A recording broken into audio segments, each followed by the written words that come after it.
Baik, selamat siang Bapak dosen dan teman-teman. Kami dari kelompok 1 akan mempresentasikan hasil kerja kelompok kami yang berjudul Protokol Komunikasi Data, Konsep Kegunaan dan Fungsi Teknis. Saya Zenvio Fandositi. Saya Petrus Bogolan. Saya Michael Markus. Saya Diberi. Saya Diberi Remaja. Kami berlima akan mempresentasikan hasil kerja kelompok kami. Waktu dan kesempatan saya berikan kepada teman-teman. Baik, pada poin yang pertama itu seperti yang terlihat di sini ada pengantar protokol komunikasi. Yaitu di sini bisa dijelaskan bahwa pada intinya protokol itu dipakai untuk interoperabilitas, yang artinya perangkat yang berbeda merek, berbeda sistem operasi, tetap bisa saling berkomunikasi seperti klien satu dan klien yang lainnya saling memiliki keterhubungan. Dan poin yang berikut adalah karakteristik dari protokol itu sendiri. Manfaat utama dari protokol yaitu membantu kita melakukan pemilihan yang tepat terhadap sebuah protokol untuk dapat melakukan efisiensi kinerja dalam suatu pekerjaan, di mana karakteristiknya itu memiliki waktu real time, reliabilitas atau keterkaitan yang tinggi, dan butuh internet tentunya atau broadcast yang menghubungkan perangkat satu dan perangkat yang lain.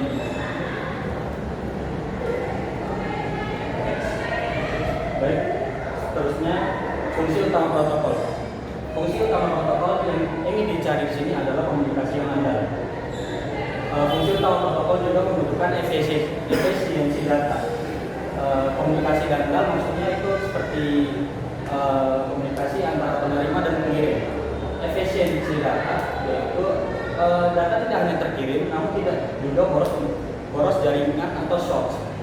Fungsi utama protokol juga melakukan pengelola pertukaran data, yaitu artinya seperti pengalamatan, mengatur kontrol laju, dan sebagainya lainnya.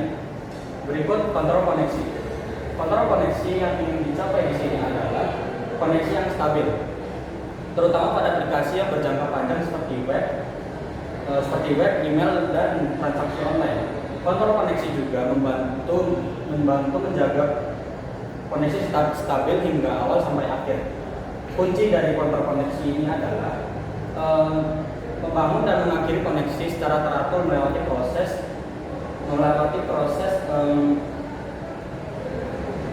termination atau persetujuan yang stabil. Maksudnya termination adalah tidak asal kirim putus. Selanjutnya ada pengiriman berurutan.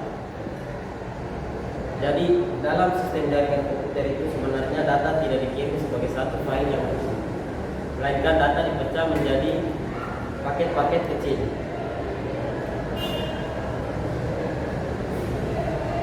Masalahnya adalah paket yang sampai ke tujuan itu tidak dalam urutan yang benar. Dikarenakan yang pertama adalah melalui jaringan yang berbeda, yang kedua mengalami delay yang berbeda, dan ada beberapa paket yang harus dikirim ulang. Maka dari itu di sini pengiriman berurutan itu berperan, yaitu dengan cara yang pertama paket yang akan dikirim akan diberi nomor urut masing-masing. Yang kedua, paket yang sampai ke tujuan itu kemudian akan disusun kembali berdasarkan nomor urut masing-masing. Dan yang ketiga, jika ada paket yang hilang, maka sistem akan meminta pengiriman ulang. Kenapa pengiriman berurutan itu penting? Karena jika tanpa pengiriman berurutan, maka file yang diterima bisa rusak, video yang diterima bisa glitch, atau bahkan pesan yang diterima juga berantakan atau tidak dalam urutan yang benar. Baik, selanjutnya ada flow control. Sini flow control berfokus pada kecepatan pengiriman data. Manfaatnya adalah membuat jaringan lebih stabil, karena tidak ada satu pengirim yang terlalu agresif sehingga mengganggu pengirim yang lain. Flow control dipakai untuk mencegah overload di penerima, misalnya buffer mulai penuh atau device mulai lag. Ada 3 cara kerja dari flow control, yaitu yang pertama stop and wait. yaitu kirim satu paket, tunggu konfirmasi lalu kirim lagi, aman tapi lambat. Yang kedua ada sliding window, yaitu bisa kirim beberapa paket sekaligus dan jumlahnya bisa disesuaikan. Dan yang ketiga adalah the transfer window, yaitu si penerima memberitahu batasan yang bisa diterima dan si pengirim menyesuaikan kecepatannya.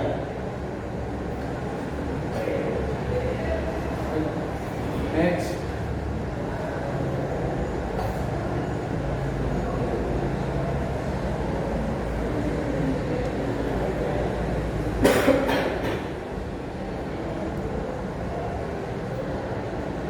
Baik, dan yang berikut di sini kita akan melihat ada error control.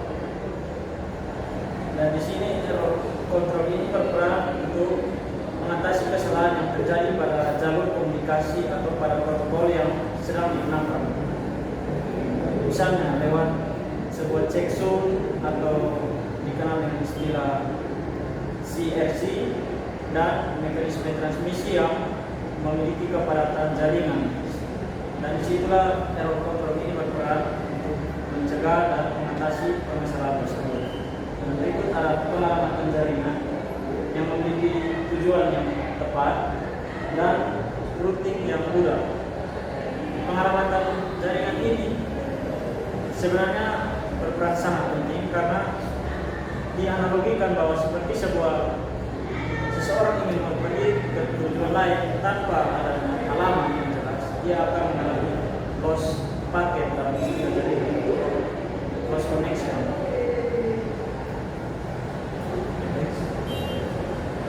Selanjutnya ada multiplexing.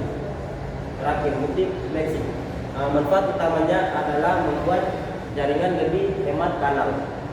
Karena banyak aliran data, manfaat bisa lewat satu media fisik yang sama. Ini membantu mengoptimalkan bandwidth, jadi kapasitas yang ada bisa dimanfaatkan maksimal. Fungsi teknisnya adalah menggabung aliran data, lalu nanti di sisi penerima dipisahkan lagi sesuai kanal atau identitas masing-masing.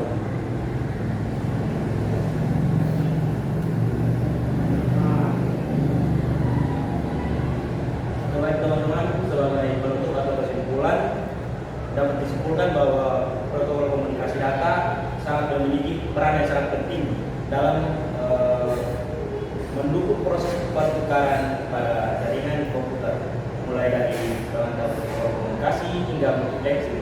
Setiap bagian memiliki fungsi tersendiri dalam menjaga komunikasi data agar tetap teratur, stabil, akurat, dan lebih efisien. Dengan memahami materi ini, kita dapat mengetahui bahwa keberhasilan komunikasi data itu sangat bergantung pada aturan protokol yang terjadi balik.